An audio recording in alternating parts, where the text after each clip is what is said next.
lesiones benignas de mama, seguramente van a desarrollar ustedes, ¿no? Patología maligna de mama, útero, ovario, cervix. ¿Perfecto? Empezamos. Entonces, dentro de la patología benigna de mama, entonces vamos a encontrar un grupo heterogéneo de patologías, ¿ya? En la cual podemos encontrar anomalías del desarrollo de la mama, podemos encontrar también procesos inflamatorios en la mama, podemos encontrar también lesiones proliferativas, tanto epiteliales como estromales, y también podemos encontrar lo que son neoplasias, ¿no? Dentro de este grupo heterogéneo, de patologías, el común denominador de estas patologías va a ser que no tienen una capacidad de diseminarse, ¿ya? Entonces también van a responder a estímulos hormonales y a factores externos, como hábitos nutricionales o el consumo, por ejemplo, de té, de café o tiamina o de santina, ¿no? Dentro de este grupo de patologías benignas de la mama podemos encontrar una patología tumoral, ya la paciente te va a venir con un tumor en la mama, ya, y nosotros tenemos que discernir y hacer un diagnóstico diferencial de qué se trata ese tumor, ¿no? Puede ser un quiste, puede ser un fibroadenoma, puede ser una mastopatía fibroquística, puede ser una ectasia ductal, puede ser un papiloma intraductal, ¿listo? También podemos encontrar secreciones por el pezón, podemos encontrar secreciones de sangre, secreción acuosa, secreción grumosa, pus, ¿ya? Leche por el pezón, ¿listo? Infecciones mamarias, ¿ya? Frecuente en pacientes que están dando de lactar, pacientes que no están dando de lactar. Y la patología benigna más frecuente de la mama es la mastopatía fibroquística. ¿Listo? Cuando ustedes les pregunten cuál es la patología benigna más frecuente de la mama, ustedes responden que es la mastopatía fibroquística de la mama. Dentro de la epidemiología vamos a ver que los tumores benignos representan aproximadamente el 99.9%, ¿ya? En comparación con la patología maligna de mama, que es un porcentaje mucho menor, menos de 0.2%. ¿Listo? El CER es dado por el Instituto Nacional del Cáncer de Estados Unidos, en la cual nos va a dar estadísticas sobre la vigilancia y resultados de pacientes que presentan patología maligna en la mama. Se ha visto que el 5.6% de cánceres invasivos va a estar en el área, o sea, en un grupo etario de pacientes de 15 hasta 39 años. ¿Listo? De ellos, el 39% va a tener un mayor riesgo de mortalidad en mujeres jóvenes y adolescentes versus mujeres adultas, ¿ya? Ahora, para entender lo que es la patología benigna de mama, tenemos que entender lo que es la anatomía de la mama y la histología de la mama. Si entendemos lo que es la histología de la mama, vamos a saber más o menos de dónde es el origen de cada patología, de dónde viene un fibroadenoma, de dónde viene un papiloma intraductal, de dónde viene una ectasia ductal, de dónde viene un tumor filoides. ¿Perfecto? Entonces, nosotros ya sabemos que la mama está en la región pectoral, es una glándula sudorípara modificada, especializada, exocrina, porque vierte su contenido, la glándula hacia el exterior mediante los conductos galactóforos, ¿no? Entonces vamos a ver que tiene un borde superior que está en la segunda costilla, un borde inferior que está en la sexta costilla, un borde medial que es el borde lateral del esternón y un borde lateral que es la línea axilar media, ¿ya? Que va a tener también su expansión hacia la axila, que es la cola de Spencer de esta glándula mamaria, ¿no? Esta glándula va a descansar entre estos tres músculos, el pectoral mayor, el serrato anterior y el oblicuo externo. ¿Perfecto? Entonces nuestra mama va a estar constituido por tejido adiposo. El tejido adiposo le va a dar la forma y el volumen a la mama. Va a estar constituido por un tejido conectivo denso que le va a dar el soporte, que va a estar representado por el ligamento suspensorios de Cooper, ¿ya? Va a tener un tejido glandular, que es el más importante, que interviene en lo que es la producción de la leche, ¿ya? Va a tener una irrigación esta mama y va a tener también un drenaje linfático, ¿no? Generalmente lo que es la irrigación va a estar dada por las subclavias, ¿ya? Acá tenemos la torácica interna, ¿ya? Rama de la subclavia, vamos a encontrar intercostales anteriores, y esas intercostales anteriores, ¿ya? Dividimos acá la mama en 4 cuadrantes. Las dos primeras intercostales anteriores van a irrigar lo que es el cuadrante supero interno, ¿no? Y las dos inferiores van a irrigar lo que es el cuadrante ínfero interno, ¿ya? Posteriormente acá la subclavia con la axilar van a dar ramos superiores, como son la torácica superior, la acromio torácica, la torácica lateral, o antiguamente llamada mamaria externa, ¿ya? La subescapular, ¿ya? Que esos van a irrigar a lo que es el cuadrante supero externo, ¿no? Y vamos a encontrar acá unos vasos que son los intercostales posteriores, que van a dar ramos mediales laterales que van a irrigar lo que es el cuadrante ínfero externo. Perfecto. En lo que es la anatomía de la mama, vamos a dividir a la mama en 4 cuadrantes. ¿Listo? Y vamos a asemejar los números como los números como el reloj. ¿Listo? ¿Para qué hacemos esto? Para identificar las lesiones, para dar una información. En dónde está la ubicación de esa lesión. ¿Ya? ¿Listo? Tenemos 4 cuadrantes. El más importante es el cuadrante superoexterno porque tiene una extensión a lo que es la axila, que es la cola de Spencer. ¿Ya? El cuadrante superoexterno es donde se produce la mayor cantidad de lesiones, tanto benignas como malignas, ¿no? Cuando se les pregunte en qué cuadrante de la mama se origina el mayor número de lo que son las lesiones malignas y benignas, se responderá en el cuadrante superoexterno, más que todo por la extensión de la cola de Spencer. ¿Ya? Entonces, le damos esta distribución, ¿no? de reloj a lo que es la mama, ¿no? Por ejemplo, acá vemos, ¿no? Que acá hay una tumoración. ¿Listo? Una tumoración que mide más o menos unos 2.5 centímetros. En lo que es ¿en qué horario está? Más o menos está en horas 10, ¿no? ¿Listo? Acá tenemos el complejo areola-pezón, ¿no? La areola y lo que es el pezón. Y nosotros, ¿cómo informamos, no? Informamos. Y en nuestro examen teórico práctico nos preguntan, ¿no? Nuestro jurado, ¿no? En lo que es el examen y nos dicen, ¿no? Que describamos, ¿no? La lesión que está en la mama, ustedes tienen que informar, ¿no? Que hay una tumoración de 2.5 centímetros a horas 10 que se encuentra a 6 centímetros del pezón. ¿Perfecto? Cualquier tipo de lesión, cualquier tipo de herida, cualquier tipo de úlcera, por ejemplo, que puedan encontrar ustedes en la mama, lo tienen que informar.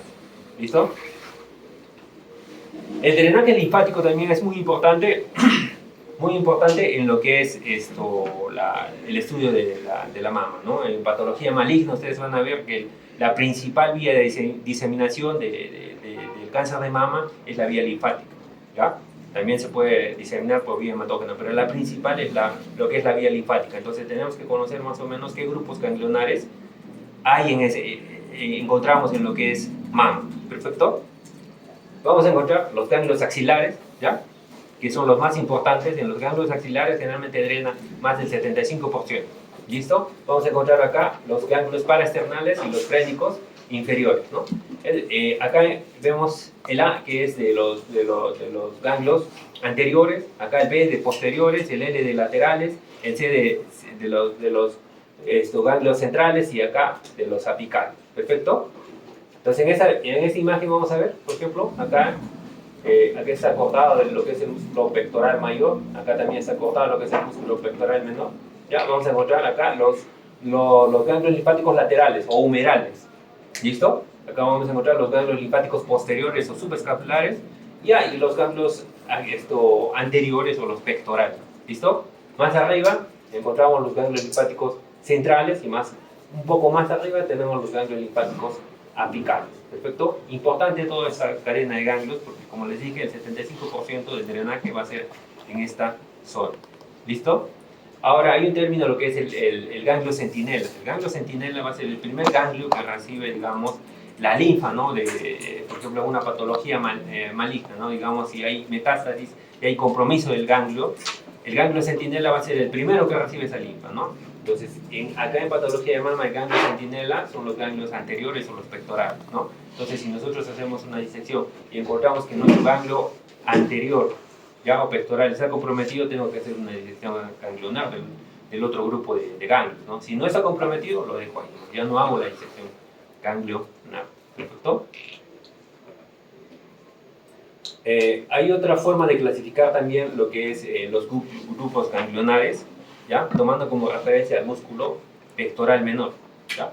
Los grupos que están por debajo del pectoral menor van a estar en el grupo 1, los que están entre el pectoral menor y mayor van a ser del grupo 2 y los que están por encima del pectoral menor van a ser del grupo 3, ¿no? Generalmente en el grupo 1 están los humerales, ¿ya? O los laterales, ¿ya? Los posteriores subescapulares y los anteriores o pectorales, ¿ya? En el grupo 2 están los centrales y en el grupo 3 están los apicales. ¿Perfecto? ¿Entendido? Entonces, ya dijimos, ¿no? Que nuestra mama está constituida por tejido, por piel, por tejido adiposo, por tejido conectivo denso, por tejido ganglionar, ¿ya? Su irrigación y su drenaje linfático. ¿Perfecto? Vamos a ver que la glándula va a contener entre 15 a 20 lóbulos, ¿listo? Y dentro de estos lóbulos vamos a ver que estos van a contener entre 20 a 40 lobulillos, y en los lobulillos van a contener más o menos de 10 hasta 100 acinos, ¿listo? Por ejemplo, acá vemos un acino. Este acino está conformado por un epitelio, ¿ya? Por un epitelio. Vemos acá un epitelio simple, y en la parte periférica encontramos lo que son las células mioepiteliales, ¿listo? Generalmente las células epiteliales del acino, ¿ya? Van a estar estimuladas por la prolactina, ¿ya? Por la prolactina, porque estos van a intervenir en la generación de componentes de lo que es la leche, ¿ya? Las células mioepiteliales van a intervenir en lo que es la contracción, ¿ya? ¿Para qué? Para la eyección de lo que es la leche, ¿listo? Los estrógenos también van a tener influjo en lo que es la mama, en el desarrollo de los conductos, ¿ya? Y la progesterona va a intervenir también en lo que es la proliferación de lo que son los lobulillos, ¿listo? Hay que entender este término de unidad ducto-lobulillar terminal, ¿listo? Que es el acino más un ducto terminal, ¿listo? Por ejemplo, acá en esta imagen tenemos un acino, acá tenemos otro acino, acá encontramos otro acino, ¿no? Estos dos acinos harían un lobulillo, ¿no? Estos tres acinos harían otro lobulillo, ¿ya? Acá hay otros tres, otro lobulillo, ¿ya? Cada acino tiene un ducto terminal, ¿no? Entonces, ese acino más el ducto terminal es la unidad ducto-lobulillar terminal. Es importante esto porque aquí se desarrolla lo que es el cáncer de mama, ¿no? El cáncer de mama ductal, el cáncer de mama lobulillar, ¿ya? Y otras patologías benignas más que vamos a verlas en adelante, ¿no? Importante, ¿ya? Nuevamente acá una imagen de la unidad ducto-lobulillar terminal, ¿ya? Y macroscópicamente encontramos acá, ¿no? Encontramos los acinos, los lobulillos y los lóbulos, ¿no? Y estos lóbulos van a drenar en conductos mucho más grandes, ¿ya? Que son los conductos galactóforos. Vamos a ver acá unas dilataciones antes de llegar al complejo areola-pezón, que son los senos lactíferos o los senos galactóforos, y posteriormente van a terminar en lo que es los conductos galactóforos, ¿no? Y aproximadamente desembocan en un número de 15 hasta 20, ¿no? En lo que es el pezón. ¿Listo? Acá vamos a tener tejido conectivo denso que va a dar estructura de sostén, como es el ligamento de Cooper, ¿ya? Y vamos a encontrar también la celda de Duren, ¿no? Que está ubicado en el espacio retromamario, entre la mama y el pectoral mayor. Importante es esto en el momento de la cirugía, ¿no? Antiguamente cuando se hacían mastectomías radicales se extraía lo que es, como se llama, el pectoral mayor, y estéticamente no era agradable, ¿no? Ahora, con la identificación de estas celdas de Duren, se puede extraer lo que es la mama sin comprometer lo que es el pectoral mayor. ¿Listo? Acá encontramos un acino, igual, hay células epiteliales, en la parte periférica las células mioepiteliales, ¿listo? Importante la unidad ducto-lobulillar terminal. Igual la misma imagen, recordando nuevamente la unidad ducto-lobulillar terminal, que va a ser el acino más el ducto terminal. ¿Listo? Entonces acá, encontramos acá una mama normal, una mama con patología benigna, una mama con patología maligna. ¿Listo? Entonces, acá encontramos un conducto galactóforo, un seno lactífero, un conducto galactóforo. ¿Listo? Acá un lobulillo, ¿ya? Entre el lobulillo y lobulillo hay un estroma, ¿ya? Hay un estroma, ¿ya? Acá les puse, ¿no? Dos tipos de estroma, un estroma intralobulillar y el estroma interlobulillar, ¿ya? Entonces, esto de verde, lo que ven entre el lobulillo y lobulillo, que es tejido conectivo, laxo, especializado, ¿ya? Es el estroma intralobulillar, ¿listo? Entre el lobulillo y lobulillo, ¿ya? Y vamos a encontrar otro tipo de estroma, el estroma interlobulillar, ¿ya? El estroma interlobulillar es esto de rojo, ¿ya? Entre lóbulo y lóbulo, ¿listo? Es un tejido conectivo mucho más denso, ¿ya? Que le da un poco de soporte a lo que es la mama. Perfecto. Ya vimos que va a haber dos tipos de células epiteliales, las células luminales, que es un epitelio simple, y las células mioepiteliales, que están en la parte periférica, que intervienen en lo que es la eyección de la leche. ¿Listo? Y hemos visto también dos tipos de estructuras, los ductos largos, que son estos, ¿ya? Y la unidad ducto-lobulillar terminal, con el ducto terminal. ¿Perfecto? ¿Ya? Entonces vamos a encontrar acá en celeste las células luminales, ¿ya? En negrito vamos a encontrar las células epiteliales, en verde vamos a encontrar el estroma intralobulillar y en rojo vamos a encontrar el estroma interlobulillar. ¿Ya? Si nosotros entendemos más o menos la ubicación de todas las células epiteliales y de los estromas, vamos a entender más o menos dónde está ubicado lo que es la lesión. ¿Ya? Entonces acá encontramos una mama normal, acá encontramos una mama con patología benigna, ¿no? Por ejemplo, una hiperplasia epitelial vamos a encontrar en la unidad ducto-lobulillar terminal o en un conducto terminal, ¿no? ¿Ya? En donde va a estar comprometido lo que es el epitelio. ¿Listo? El fibroadenoma generalmente se forma en la zona verde, ¿ya? En la zona verde era el estroma intralobulillar. ¿Perfecto? Ahí es el origen de lo que es el fibroadenoma. El fibroadenoma es el tumor más frecuente en patología benigna. ¿Listo? O podemos encontrar en patología maligna lo que es un carcinoma in situ, ¿ya? De mama, ¿ya? Y si es que rompe ya lo que es la membrana basal, ya encontramos un carcinoma invasor. ¿Perfecto? ¿Listo? Y el tumor filoides. El tumor filoides tiene el mismo origen que el fibroadenoma. El tumor filoides se origina de lo que es el estroma intralobulillar, ¿ya? El estroma verde, intralobulillar, ¿ya? Podemos encontrar también patologías en la parte externa, en el estroma interlobulillar. Lo podemos encontrar en hemangioma, podemos encontrar angiosarcoma, ¿ya? O podemos encontrar necrosis grasa, ¿no? Cuando las pacientitas, ¿no?, sufren algún golpe muy fuerte en lo que es la mama, ¿ya? Se va a producir un proceso inflamatorio de necrosis grasa, con formación de absceso, y eso se puede fistulizar con signos de flobosis y todo eso. ¿Listo? Acá vemos nuevamente una imagen de la mama, ¿ya? Vemos acá los lobulillos, el estroma intralobulillar y el estroma interlobulillar. ¿Listo? Si nosotros nos ubicamos en la unidad ducto-lobulillar terminal, vamos a ver que en la unidad ducto-lobulillar terminal encontramos el origen de ¿qué? Del quiste, de la adenosis esclerosante, del papiloma de ductos pequeños, ¿ya? Como hay papiloma en los ductos grandes, puede haber papiloma en los ductos pequeños, ¿ya? En los ductos terminales, ¿listo? Aquí está el origen de la hiperplasia y aquí está el origen del carcinoma de mama. ¿Perfecto? Y en el estroma intralobulillar, entre el lobulillo y lobulillo, el estroma verde, ¿ya? Vamos a encontrar el origen del fibroadenoma y del tumor filoide. ¿Listo? Ahora, en los ductos y senos galactóforos, que son estos ya un poco más grandes, ¿ya?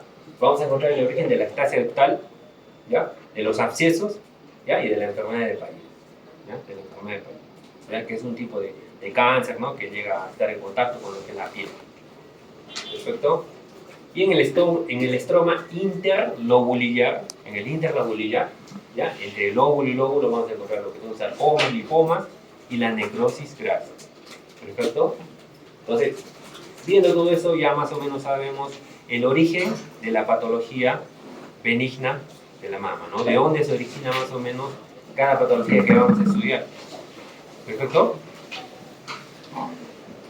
Entonces, la mama tiene receptores para estrógenos, tiene receptores para progestágenos, ¿no? Entonces, es importante recalcar esto, ¿no? Tiene receptores para estrógenos, ¿no? Hay receptores de proteínas, hay receptores para los mismos estrógenos. El estrógeno puede interactuar con la misma célula directamente, ¿no? Entonces, ¿qué es lo que va a pasar? Va a haber una transcripción de genes y eso va a originar en ¿qué va a originar en la célula, ¿no? Que haya una respuesta inflamatoria, hay una proliferación, hay síntesis de proteínas, crecimiento celular, ¿ya? Importante lo que es el tamoxifeno. El tamoxifeno es un agonista o un antagonista en la mama. Es un antagonista, ¿no? ¿Ya? Porque el tamoxifeno tiene la mama, ocupa los receptores de estrógeno, ¿ya? Y protege la mama, ¿no? Si usted toma tamoxifeno, te protege contra el cáncer de mama, ¿no? Pero es un agonista parcial en lo que es útero, ¿no? Porque si usted toma tamoxifeno, corre el riesgo, ¿no?, de que sufra una hiperplasia endometrial o un cáncer de endometrio, ¿no? Es un cuchillo de doble filo, ¿no? ¿Ya? ¿Listo? Ustedes ya vieron en la clase de pubertad, ¿no? ¿Ya? Entonces lo que es la mama inicia por el crecimiento, ¿no? A partir de los 8 a los 13 años, ¿no? Se activa lo que es la pituitaria, ¿no?, con la secreción de hormonas de crecimiento, factores de crecimiento similar a insulina tipo 1, ¿no? Y empieza lo que es el crecimiento de la mama, ¿no?, con diversos estadios que se llaman los monos. Ahora, cuando ustedes se enfrenten a pacientes, la paciente va a venir por dolor, ¿ya? Viene por dolor y nosotros tenemos que saber cuál es la causa de dolor de la paciente, ¿no? ¿Cuál es la causa de su dolor de mama, ¿no? La mastalgia es un dolor mamario de cualquier causa, ¿ya? Puede ser un dolor cíclico, puede ser un dolor no cíclico, ¿listo? Este dolor mamario, tenemos que hacer una exploración, ¿ya?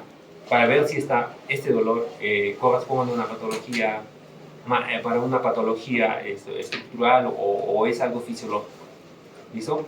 Generalmente las mastalgias cíclicas se presentan en pacientes menores de 35 años, ¿ya? Y en la exploración física de esa mama es normal, ¿listo? Ustedes de repente han experimentado eso, ¿no? La mastalgia cíclica, que es una mastalgia que se da generalmente, ¿no? Antes de la menstruación y que cede, ¿no? Cuando termina lo que es la menstruación, ¿no? Generalmente la mastalgia cíclica se da en la fase lútea, en la fase tardía de la fase lútea, ¿ya? ¿Por qué? Por variaciones hormonales, ¿no? Ustedes han visto ciclo menstrual, ¿no? Han visto curvas, ¿no? En la cual aumenta lo que es el estrógeno, aumenta lo que es el progestágeno, luego posteriormente cae lo que es el estrógeno, posteriormente cae lo que es el progestágeno. Toda esa fluctuación de cambios, tanto de estrógenos como de progestágenos, va a ocasionar esta mastalgia, ¿ya? Y esta mastalgia cíclica, como ya les dije, se da en la fase lútea, en la fase tardía de la fase lútea, ¿ya? Que generalmente calma al terminar lo que es la menstruación. Y al examen físico, generalmente esa mama es normal, o sea, no hay una patología que te pueda explicar, ¿no? Entonces, ¿qué es lo que hacemos, no? Tranquilizar a la paciente, si es que el dolor es un poco, en una escala es un poco más intenso, se le puede dar un AINE, ¿listo? Y hay otra mastalgia no cíclica. Generalmente la mastalgia no cíclica se debe a alguna patología, ¿ya? Generalmente se presenta en pacientes mayores de 35 años, entonces acá tenemos que hacer una exploración y lo más probable que en la exploración de esa mama encontremos una mama anormal, ¿no? Solicitaremos exámenes de ayuda como es ecografía o mamografía, una ductoscopía, una ductografía, ¿no? Todos los exámenes que tengamos a la mano para lo que es estudio de patología de mama, ¿no? ¿Listo? Si existe existencia de patología, si vemos que no hay una patología, tranquilizamos a la paciente, podemos dar un analgésico como un AINE, ¿listo? Y ese dolor va a remitir, ¿no? Si vemos que se diagnostica algún tipo de patología, tenemos que tratar esa patología. ¿Perfecto? Podemos encontrar también dolor mamario de causa extramamaria, por un dolor muscular, un dolor neuropático. ¿Listo?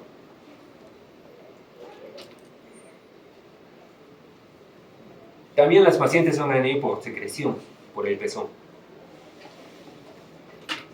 Entonces, podemos encontrar una telorrea, que es la secreción por el pezón, podemos encontrar una secreción grumosa, ¿ya? Generalmente la secreción grumosa, si ustedes ven una paciente con secreción grumosa, lo pueden relacionar con la mastopatía fibroquística, ¿ya? O una galactostoritis, ¿listo?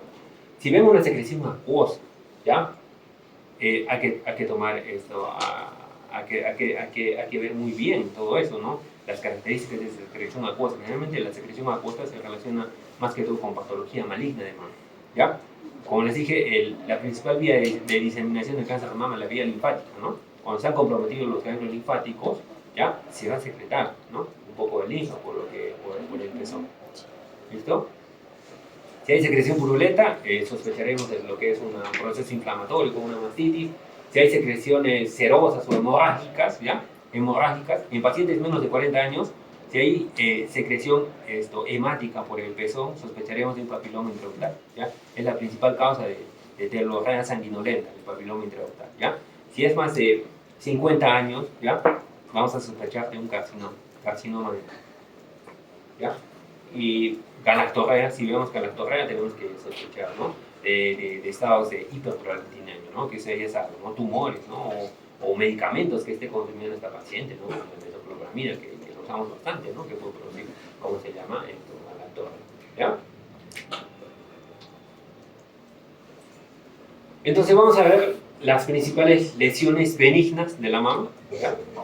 Hay una clasificación de Page-Tupou, ¿ya? En la cual clasifica lesiones no proliferativas, lesiones proliferativas sin atifia y lesiones proliferativas con atifia, ¿no? Con esos porcentajes, ¿no? El primero el 70%, el segundo el 26% y el tercero el 4%, un menor porcentaje, ¿no? En lesiones no proliferativas encontramos al quiste, a la metaplasia pocrina, hiperplasia epitelial leve, adenosis no esclerosante, lactancia ductal, ¿no? El riesgo de malignización de estas lesiones es bajo. ¿Listo? En lesiones proliferativas sin atipia encontramos la hiperplasia epitelial, ¿ya? Moderada, severa, la adenosis esclerosante, la cicatriz radial, el papiloma, aquí es el papiloma, y la papilomatosis, ¿no? ¿Listo? Y en lesiones proliferativas con atipia, ¿sí? Hay que tener en cuenta este tipo de lesiones porque el riesgo de malignización va a ser alto, ¿ya? Acá encontramos la hiperplasia ductal atípica y la hiperplasia lobulillar atípica, ¿ya? Estas lesiones sí o sí van a biopsia, ¿ya? Van a biopsia. Y para el estudio de lo que son las tumoraciones de mama, tenemos que hacer la prueba triple. ¿En qué consiste la prueba triple? En la clínica, lo que son imágenes y la biopsia, ¿ya? Entonces, en la clínica tenemos que ver por qué viene nuestro paciente, ¿no? Tenemos que ver si viene por un tumor, si viene por secreción de pezón o viene por dolor, ¿no? Tenemos que hacer la exploración física de la mama, ¿no?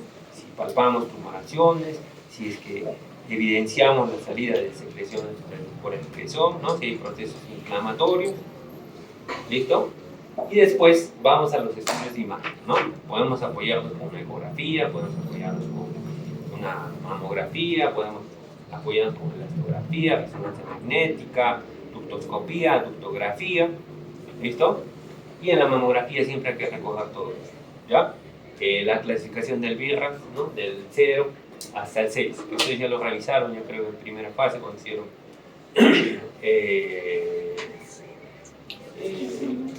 estudios de ayuda, ¿no? En lo que es ginecología, ¿no? Y lo tercero es la biopsia, ¿ya? La biopsia. Lo podemos hacer con trucut o con aguja fina, ¿listo? Vean acá, por ejemplo, la aspiración, la biopsia por aspiración con aguja fina, ¿ya? La sensibilidad, tanto como la especificidad, es alta, ¿no? En 84% y 100%, ¿no? Pero el trucut, la biopsia con aguja gruesa, es mucho mejor, ¿ya? Finalmente, cuando encontramos ese tipo de lesiones, nosotros preferimos hacer la biopsia de esa lesión con trucut, con aguja gruesa, ¿no? Vean acá, la sensibilidad aumenta al 97.1% y la especificidad al 100%. ¿Ya? Entonces, importante. Cuando tengan cualquier tipo de lesión, tienen que utilizar lo que es la prueba triple. ¿Listo? Dentro de los fibroadenomas mamarios, ¿ya? Es el tumor, el fibroadenoma de mama es el tumor benigno más frecuente de la mama, ¿ya? Entonces, ese tumor benigno es bifásico, ¿ya? ¿Por qué bifásico? Porque tiene un componente estromal, ¿ya? Como ya les dije, ¿no? Se origina en el estroma intralobulillar y también tiene un pequeño porcentaje epitelial, ¿ya? Pero en mayor porcentaje es el componente estromal, ¿ya? Por eso la tumoración es sólida el fibroadenoma, ¿ya? La incidencia global es del 2.2%, ¿ya? De todas las tumoraciones mamarias, más o menos el 94% corresponde al fibroadenoma, ¿no? De todas las lesiones mamarias biopsiadas, más o menos el 94% corresponde a lo que son fibroadenomas de mama, ¿no? Esta patología, el fibroadenoma de mama, se presenta generalmente en pacientes jóvenes, ¿ya? De 15 a 30 años, con una mayor incidencia en la tercera década de la vida, ¿ya? Es el tumor benigno más frecuente en adolescentes, ¿no? La etiología puede ser por los estados de hiperestrogenismo, pacientes, digamos, que hayan tenido una menarquia temprana, pacientes que hayan tenido una menopausia tardía, pacientes que no tienen hijos, la nuliparidad, ¿no? Pacientes con historia familiar de hipersensibilidad a los estrógenos. Respecto a esos pacientes son susceptibles a que puedan desarrollar fibroadenomas, ¿ya? Pacientes obesas, ¿ya? Obesas, ¿sí? Porque en la grasa, ¿no? Se transforma, ¿no? También estrógenos, ¿no? Por acción de la aromatasa. ¿Listo? Historia familiar, ¿ya? En la cual haya un aumento de receptores de estrógenos, hipersensibilidad de estrógenos, ¿ya? En pacientes jóvenes, ¿no? Menores de 35 años. Síndrome, ¿no? El síndrome de Lee-Fraumeni, ¿no? Un síndrome en la cual se va a ver, ¿no? Que va a haber la formación de varios tumores, ¿no? ¿Ya? Y se ha visto que los hábitos alimenticios del consumo, tanto de soya como de grasas de pescado, disminuyen lo que es la incidencia del fibroadenoma. ¿Perfecto? Dentro de la clasificación del fibroadenoma podemos encontrar el fibroadenoma simple, el clásico, ¿ya? Que representa más o menos hasta el 90% de los casos, ¿ya? generalmente cuando encontramos fibroadenoma, generalmente es el clásico, ¿ya? Pero hay otros tipos de fibroadenomas que hay que tomarle atención también, como es el fibroadenoma juvenil, ¿ya? Este fibroadenoma juvenil más o menos representa el 7 al 8%, son tumoraciones bilaterales de crecimiento sumamente rápido, ¿no? Son tumores que pueden crecer hasta 20 centímetros, ¿listo? Y este fibroadenoma juvenil hay que hacerle el diagnóstico diferencial como el tumor filoide, ¿no? El tumor filoide también es de crecimiento rápido y alcanza dimensiones de 20, de 15 hasta 20 centímetros, ¿ya? Y el fibroadenoma multicéntrico son tumoraciones o varios fibroadenomas que pueden presentarse en la mama en diferentes cuadrantes, ¿no? En diferentes cuadrantes. Generalmente pueden presentarse hasta 3 o 4 tumoraciones, ¿ya? Es bien raro que se presenten más de 5 tumoraciones. ¿Listo? Ahora, ¿cómo va a venir tu paciente, no? En la clínica, ¿cómo va a venir? ¿No? La paciente va a venir porque presenta una tumoración móvil, ¿ya? Una tumoración móvil, firme, gomosa, de consistencia de goma, bien delimitada, móvil, ¿ya? Generalmente pueden ser bilaterales en el 10% de los casos o múltiples en el 15% de los casos, ¿no? Pueden alcanzar generalmente dimensiones de 2 a 3 centímetros y en el fibroadenoma juvenil puede llegar a 10 centímetros, 15, hasta 20 centímetros. ¿Perfecto?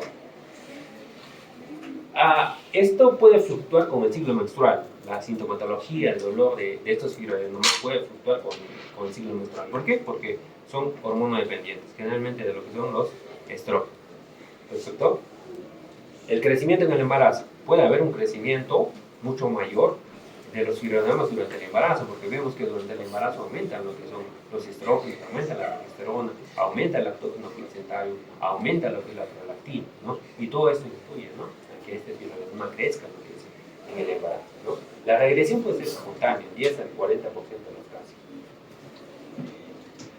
Perfecto, ya vimos la clínica, cómo va a venir nuestra paciente. Ahora la segunda parte de la prueba triple era el estudio de imagen, ¿no?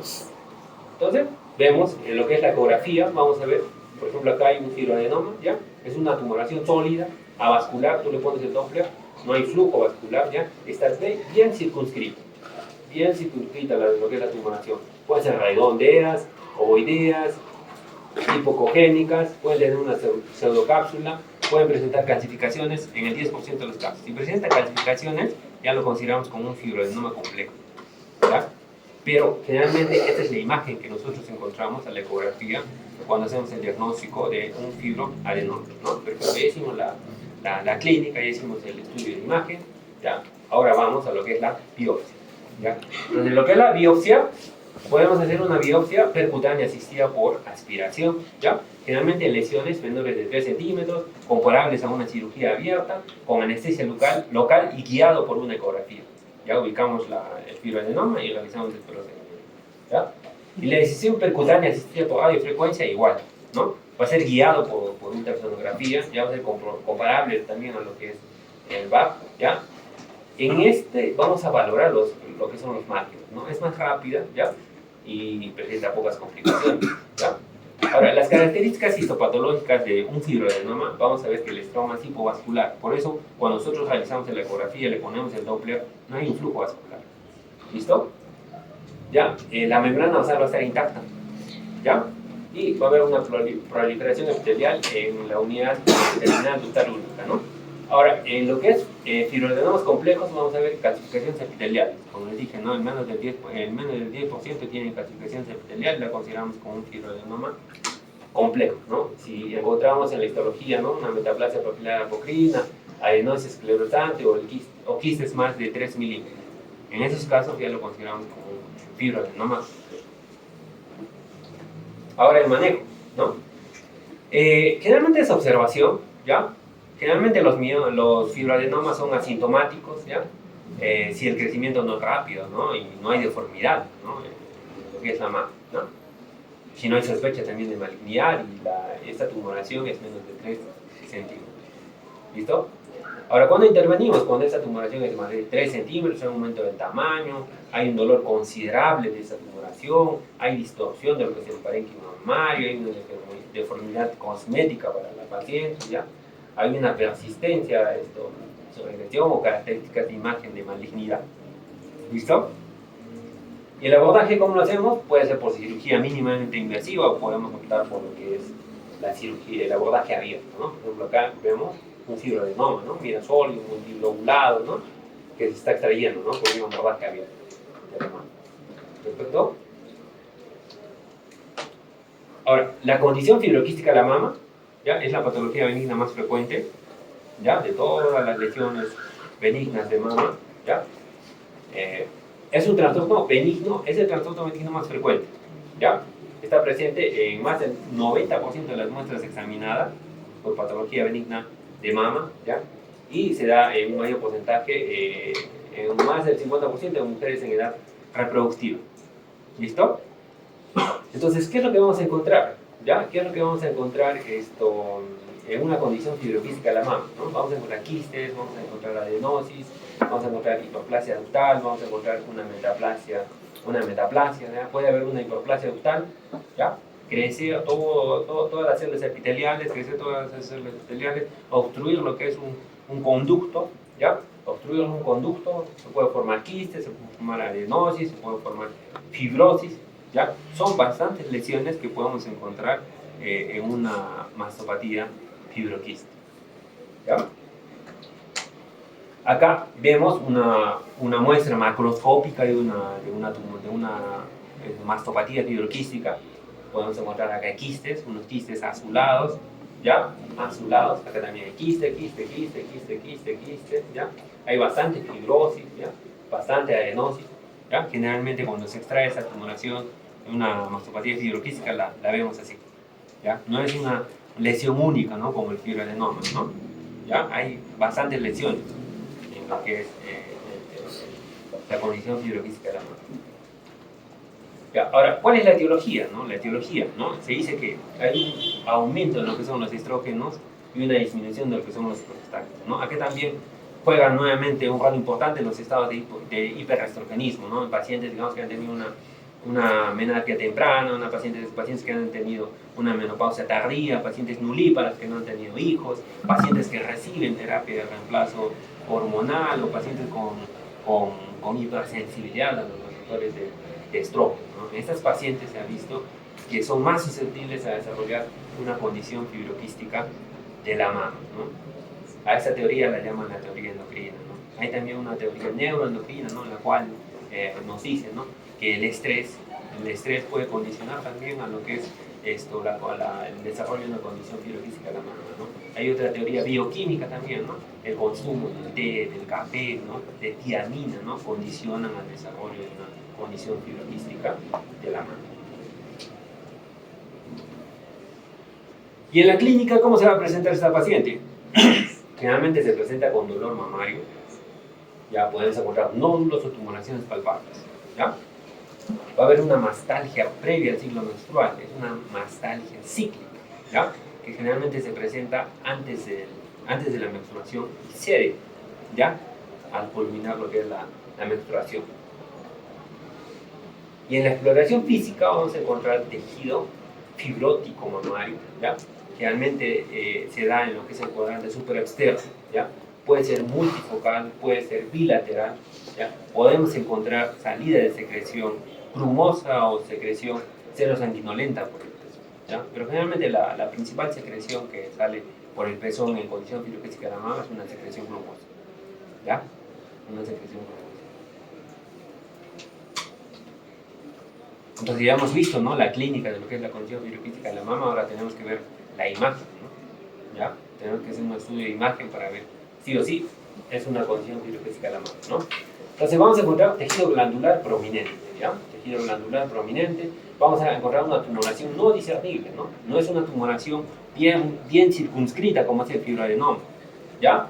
No es discernible los límites de esta patología, ¿no? Pueden haber quistes pequeños. ¿Por qué? Porque se puede obstruir lo que son los conductos, ¿no? Y formarse lo que son los quistes, adenosis, ¿ya? La metaplasia y todo eso, ¿ya? Entonces no son tumoraciones bien circunscritas, ¿no? Y pueden dar un refuerzo posterior, ¿ya? ¿Por qué? Porque hay bastante fibrosis en estas lesiones. ¿Listo?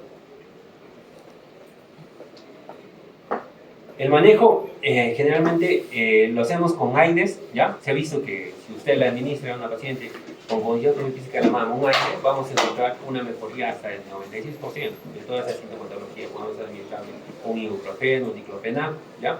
Otros medicamentos que podemos usar es el danazol, el tamoxifeno, ¿ya? Hormonales podemos usar lo que son los anticonceptivos orales combinados, ¿ya? Generalmente, ¿por qué se da la condición fisiológica de la mama? Porque una fluctuación de los cambios hormonales, tanto del estrógeno y el progestágeno. Nosotros cuando damos un anticonceptivo oral combinado, suprimimos lo que es la ovulación, ¿no? Hacemos que los niveles de estrógeno y progestágeno estén constantes, ¿no? Si están constantes, no hay fluctuaciones, ¿no? De esos picos, ¿no? De estrógeno y progestágeno, ¿no? Lo cual ayuda a calmar o alivia el dolor de estos pacientes con mastopatía fibroquística. Hasta el 90% de estos pacientes sienten bastante mejoría en la administración de lo que son los anticonceptivos orales, ¿ya? También tenemos que mejorar sobre lo que son los hábitos higiénico-dietéticos, como la eliminación del café, la eliminación del té, si están consumiendo tiamina, eliminarlos, no sacarlos de sus, ¿ya?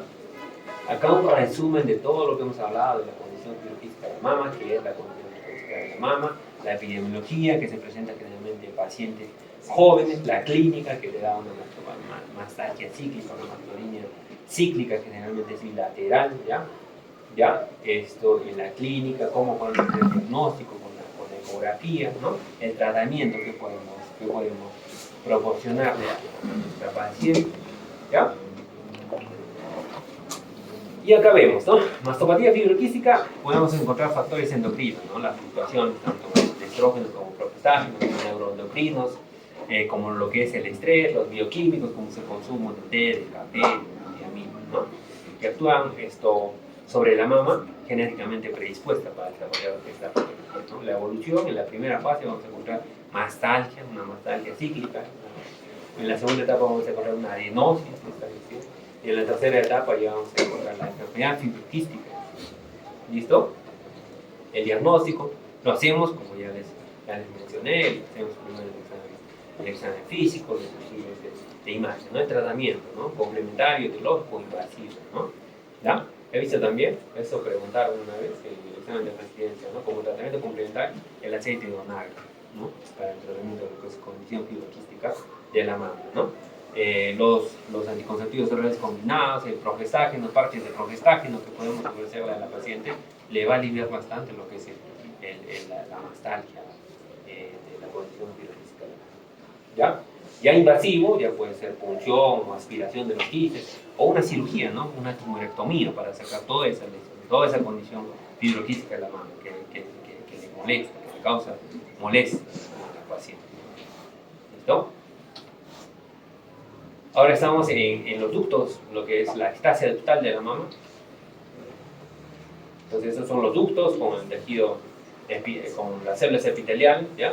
Entonces, la ectasia ductal va a ser la distensión de esos ductos subareolares, ¿ya? En la cual va a haber fibrosis e inflamación.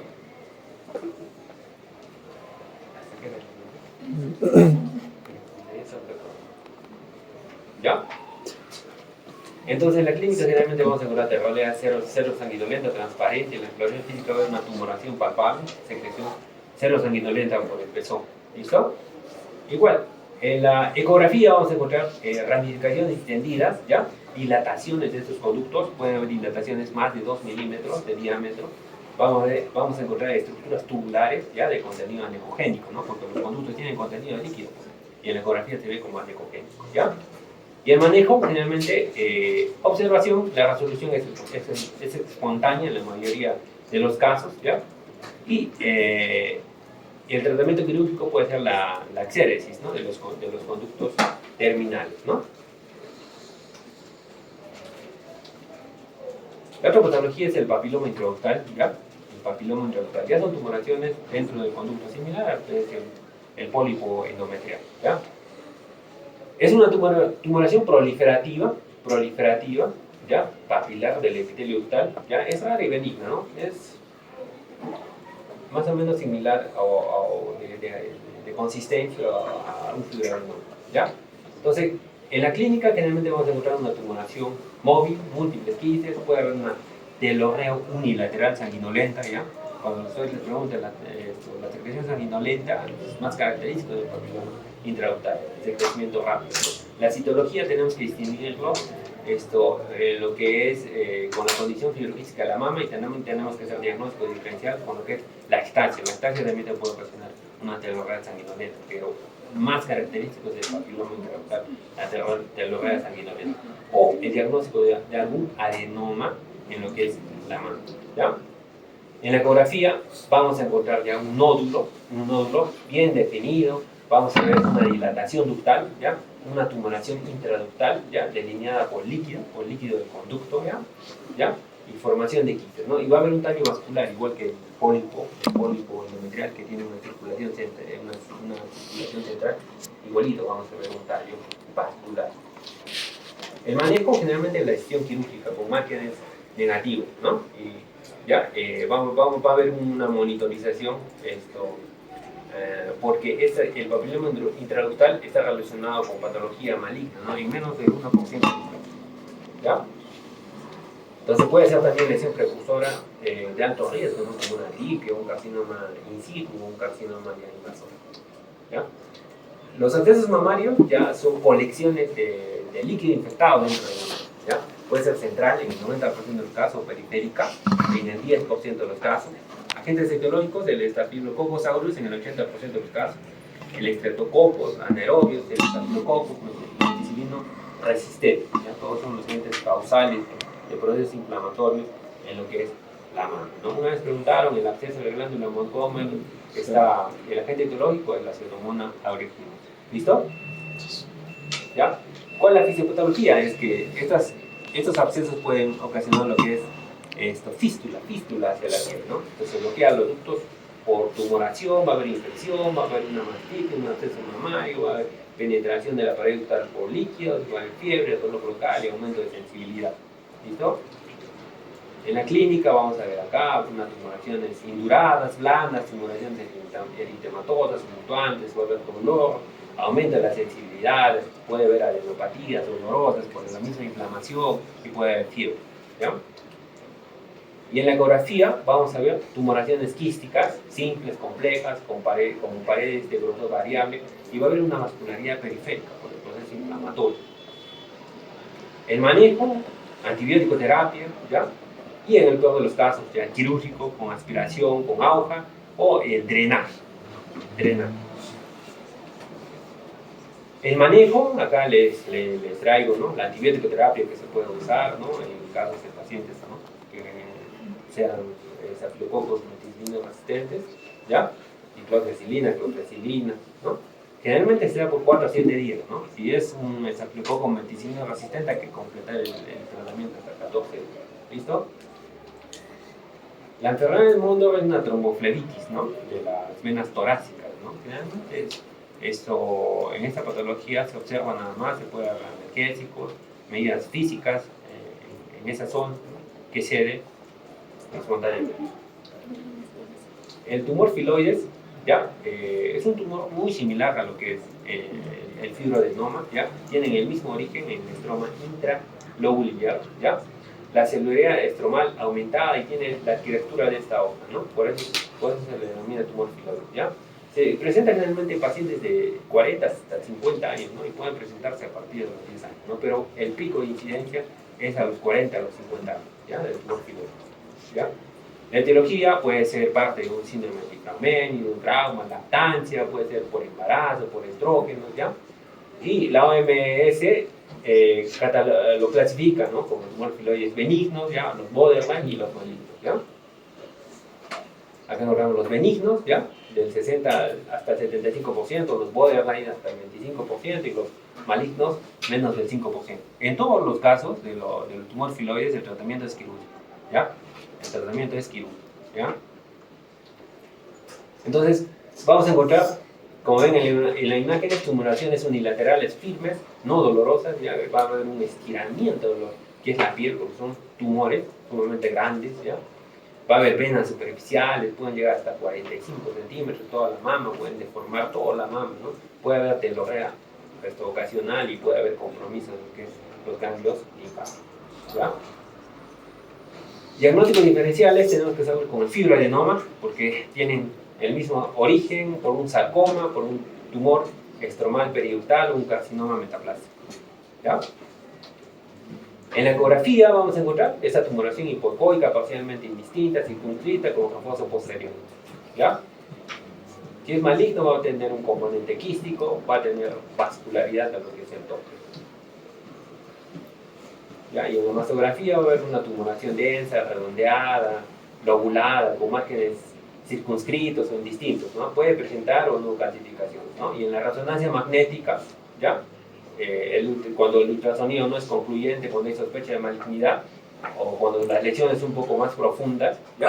O cuando las lesiones están en lo que es la cola de Spencer, ¿no?